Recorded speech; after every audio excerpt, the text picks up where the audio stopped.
Hi guys, I am here at the Minneapolis Institute of Art, and the reason why I'm so excited is because we're bringing in Cambodian Angkor bronze to the United States, and it's going to be right here in the state of Minnesota. And it's open to the general public on October 25th, and anybody could come. And this is the only state that's going to have this. So we're very excited about that. And also, you know, Suchitra and I, we sit on the board of the Wat Minnesota Ram, the largest Cambodian temple in the United States. We would love to invite everybody from all the four corners of the United States, whether you're Cambodian or other ethnicity, you're welcome to come to join us at the Minneapolis Institute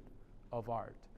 So Chitra is going to speak a little bit about Cambodia, and so we're going to invite Cambodian throughout the United States of America, sister. Yeah. Okay, ទីមួយជំរាបសួរបង and then ជំរាបសួរ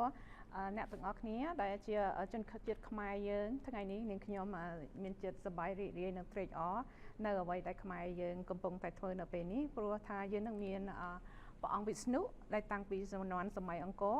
ហើយនឹងគេនឹងយកមកតម្កល់នៅ Museum Minneapolis Institute of Art ចាប់ពីថ្ងៃទី October 25 រហូតដល់ January 16 or 18 2026 អញ្ចឹងបើបងប្អូនខ្មែរយើងទាំងអស់គ្នាលោកតាលោកយាយអ្នកមីងលោកពូទាំងអស់គ្នាអ្នកណាចាប់អារម្មណ៍ដែលចង់បានមកឃើញសមិទ្ធផលរបស់ខ្មែរយើងសូមអញ្ជើញមកទស្សនានៅ museum នេះទាំងអស់គ្នាគឺដើម្បីជា part of our community and then also យើងមាន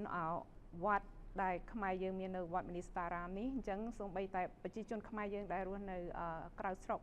ក្រៅរដ្ឋផ្សេងៗដែលមិនមែននៅក្នុងនីស្តាក៏អាចមកចូលរួមដែរព្រោះយើងទុកនៅតម្កល់នៅនេះប្រហែលជា3ខែដែរចា៎សូមអរគុណ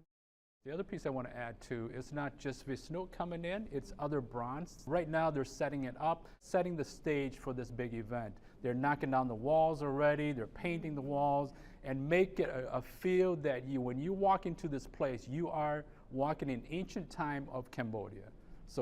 everybody is welcome to this event. Remember, October 25th through January 18th. Thank you so much. Yeah. ពួកខាងគាត់ហ្នឹងគឺបានជួយគ្រប់គ្រងជួយឧបត្ថម្ភយើងមែនតើដូចជាឃើញស្រាប់អញ្ចឹងនៅទីតាំងកន្លែងនេះគឺគាត់ខំរៀបចំលាបពណ៌រៀបចំជាថ្មីសម្រាប់តែពេលវិស្ណុនឹងដើម្បីឲ្យពួកយើងហ្នឹងបានមករៀបចំតុបតែងដែលធ្វើអ្វីដែលជាតំណាងខ្មែរយើងអញ្ចឹងយើងកូនខ្មែរទាំងអស់គ្នាគួរតែនិយាយថាមានចិត្តរីករាយត្រេកអរនឹងចូលរួមគ្រប់គ្រងនៅការដឹកនាំមួយនេះនឹងការយាងរបស់ព្រះអង្គវិស្ណុចូលមករដ្ឋមនីសូតាយើងនេះអញ្ចឹងហ្នឹងហើយហើយការ support នេះគឺ